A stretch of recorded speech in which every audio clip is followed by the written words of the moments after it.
하나님 말씀은 시편 34편입니다.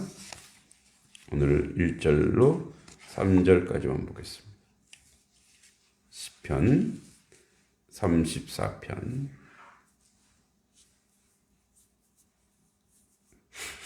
같이 한번 읽어보겠습니다. 내가 여호와를 항상 송축하며 내 입술로 항상 주를 찬양하리이다.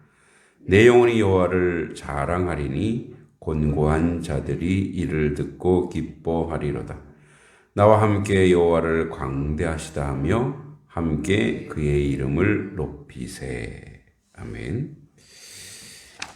오늘 22절까지 되어 있지만 본문에는 또 23절까지 되어 있는 이제 기도응답, 그리고 하나님에게 구원받은 체험자로서의 간증과 권면의 그런 글입니다. 내용은 굉장히 고통스러운 그 과정을, 그 위기를 모면한 자의 찬양입니다.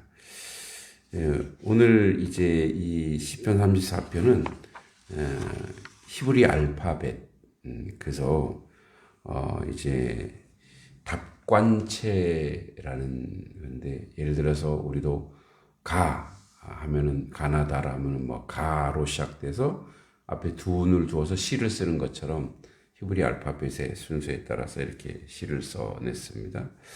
근데 이제 이 시의 이 배경은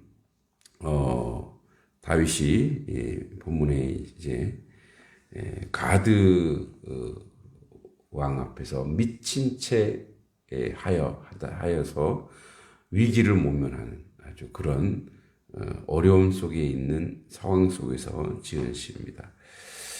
그래서 이제 그 신정 왕국의 통치자로 기름 부음을 받은 다윗이지만 사울에 의해서 이제 인간적 욕심에 계속 왕권을 유지하고자 자신을 죽이려고 혈안이 되어 있는 그 사울을 피해서 도피하던 중에 가드 왕 이제 아기스에게로 피신했습니다.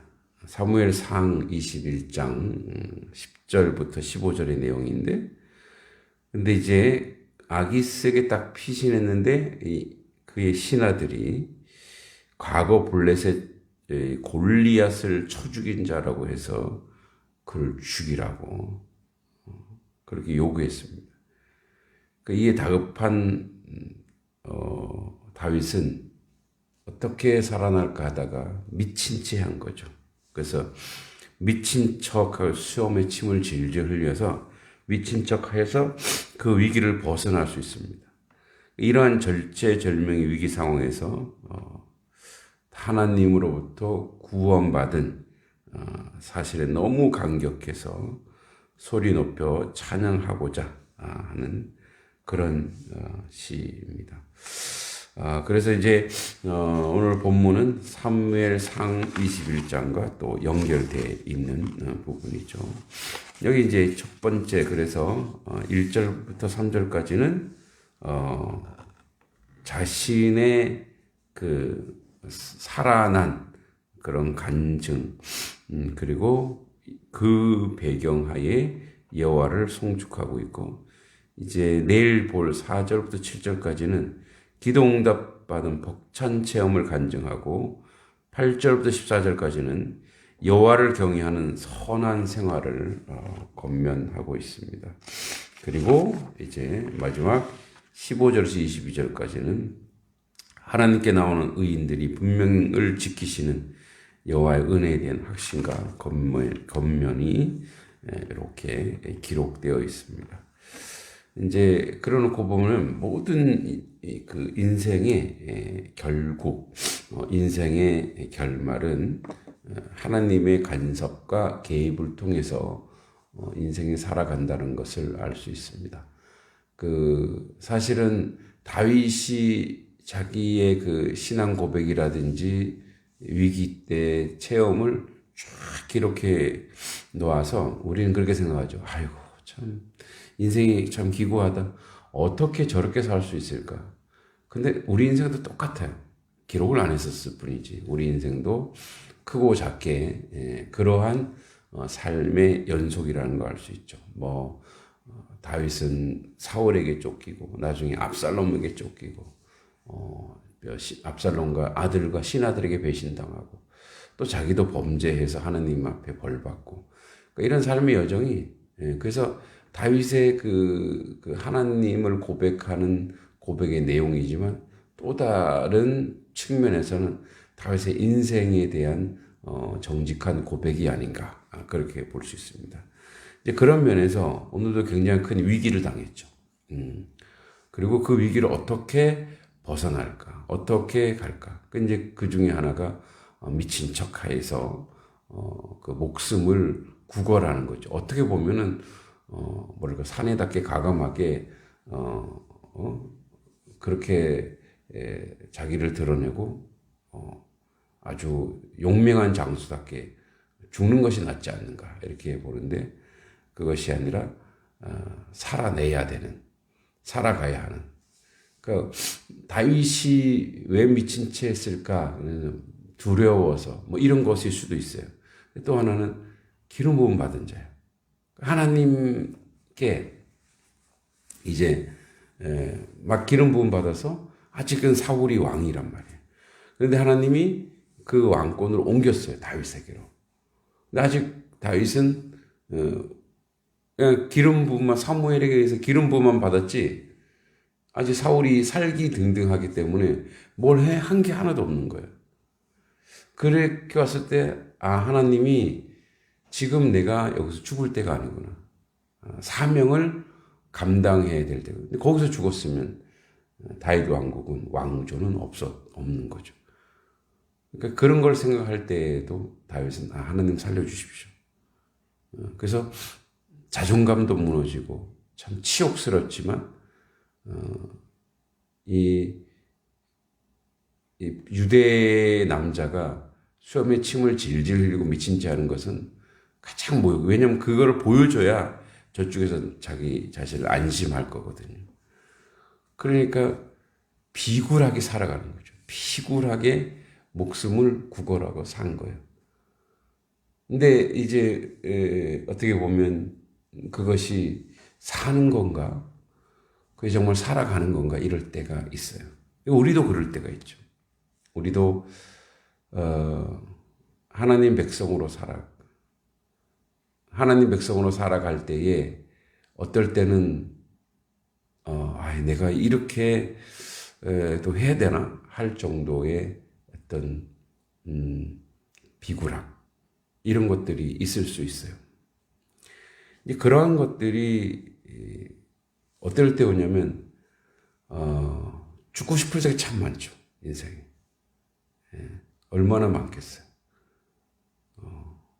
저도 죽고 싶다고 생각했을 때가 초등학교 때부터 진짜 내가 이제 어렸을 때는 뭐 대가족이고 하다 보니까 갈등도 많고 힘든 것도 많고 그러니까 이제 어린 마음에 내가 이렇게 살아야 되나 막 죽고 싶다 또 집을 나가고 싶다 이런 게 엄청 많죠.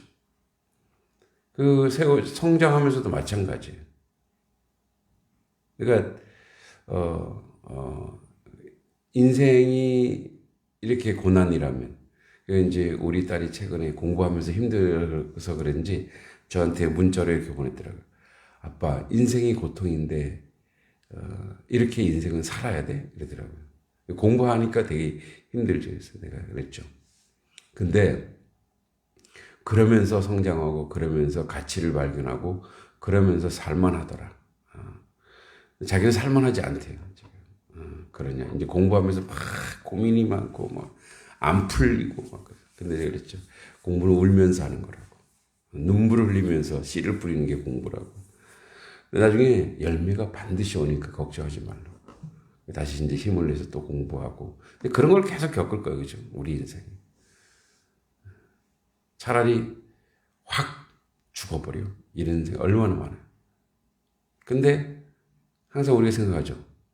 나의 하나님, 나의 주님을 생각하면 또 우리가 뭐 가족 식구를 생각하면 그래도 살아내야지. 이 직장인들, 특히 이제 지금, 제가 이제 막 50대지만 50대, 60대, 특히 이제 50대 직장인들이 회사에서 이 당장 때리쳐. 그만둬. 이런 생각을 하루에도 수십 번을 한다는 거죠. 그러니까, 근데 왜 못 그만두느냐? 가족들이 있잖아. 먹여 살려야 되거든. 그래서 이제 뭐 저도 뭐 저야 뭐 직장 스트레스 이런 것이 없는 사람이니까 더 이렇게 말할 수 없겠지만 뭐 책이나 매체를 보면 이 50대, 60대 가장들이 이제 그런 우울증을 많이 호소하는 거예요. 왜냐하면 이거 집에 가서 얘기 못 하거든요. 자기 혼자 끙끙 앓고 해결해야 되는 거예요. 근데 왜 그만두지 못하느냐? 왜 때려치지 못하느냐? 왜 비굴하게 계속 있어야 되느냐? 삶이 있거든. 살아가야 되거든요. 다윗도 그런 심정이 아니었을까? 그리고 나서 이제 여기서 구원을 받고 나서 결국은 그의 인생을 지켜준 것은 하나님이다. 우리도 마찬가지죠. 우리 인생 가운데 여전히 함께 하시는 분은 거룩하신 하나님이다. 그래서 내가 여호와를 그래서 이렇게 합니다. 항상 안에 평생이 들어 있습니다. 평생 성축하며 내 입술로 항상 주님을 찬양하리이다. 2절에 내 영혼이 여호와를 자랑하리니 곤고한 자들이 이를 듣고 기뻐하리로다. 자기 엄청 공고했거든. 근데 이렇게 나를 구해 주신 분은 그렇게 이렇게 살게 하신 분은 하나님입니다. 그러니까 두 가지 의미예요. 목숨을 건졌기도 했지만 그 건진 목숨이 이제 하나님의 뜻대로 살아가야 하는 신정왕국의 왕이 되어야 하는 그 사명을 감당하기에 그래서 하나님을 찬송하고 하나님을 기뻐하는 거죠. 3절에 나와 함께 여호와를 강대하시다 하며 함께 그의 이름을 높이세. 여호와는 크고 넓으시다. 하나님은 다 계획이 있고 하나님은 다 뜻이 있구나. 하나님은 다 역사가 있구나. 그래서 결국은 우리로 하여금 하나님을 찬양할 수밖에 없고 하나님을 찬송할 수밖에 없는 자리로 우리를 인도하시는구나. 이것을 우리가 기억하고 알아야 합니다. 어쩌면 다윗처럼 우리도 미친 채 하고 살아가야 될 날들이 앞으로 더 있을 수 있습니다. 그래도 그 사명을 위해서, 그래도 그 사명자가 되어서 하나님 앞에 서야 되는 거죠. 성도로 살아갈 때에 또는 뭐 저 자신은 목사로 살아갈 때에 목사답기 위해서 어떤 억울함에도 침묵해야 될 때가 있고 분함에도 웃어야 될 때가 있고 또 나를 조롱하고 비하하는 자들 앞에서 고개를 숙여야 될 때가 있다. 왜냐하면 하나님의 사명자로 목사로서 살아갈 때에 그때 우리 성도로서 살아갈 때에 그것이 하나님의 뜻이다. 하나님의 답이다. 왜 인생이 가장 힘들 때가 이런 거예요.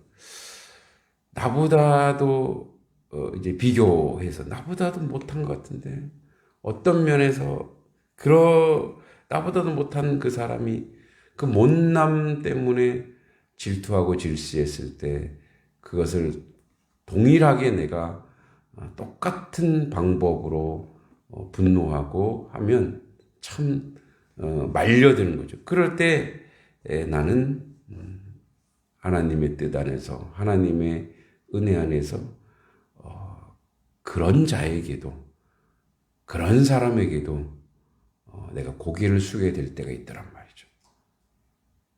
그러니까 숙이지 않아도 되고 안 숙이고 그냥 가서 세상 사람들은 똑같이 이에는 이 그죠? 코에는 코 하고 싶지만 나는 성도구나.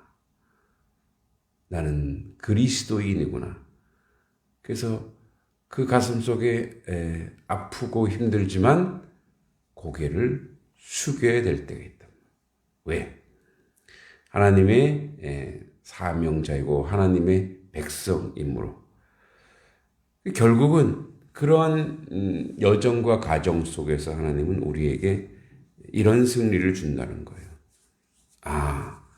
거기에 다 하나님의 뜻이 있고 하나님의 뜻대로 내가 살아가야 되는구나. 그래서 항상 송축하고 여호와를 자랑하고 그를 기뻐하고 그리고 그의 이름 때문에 그의 이름을 높이는 그런 자리.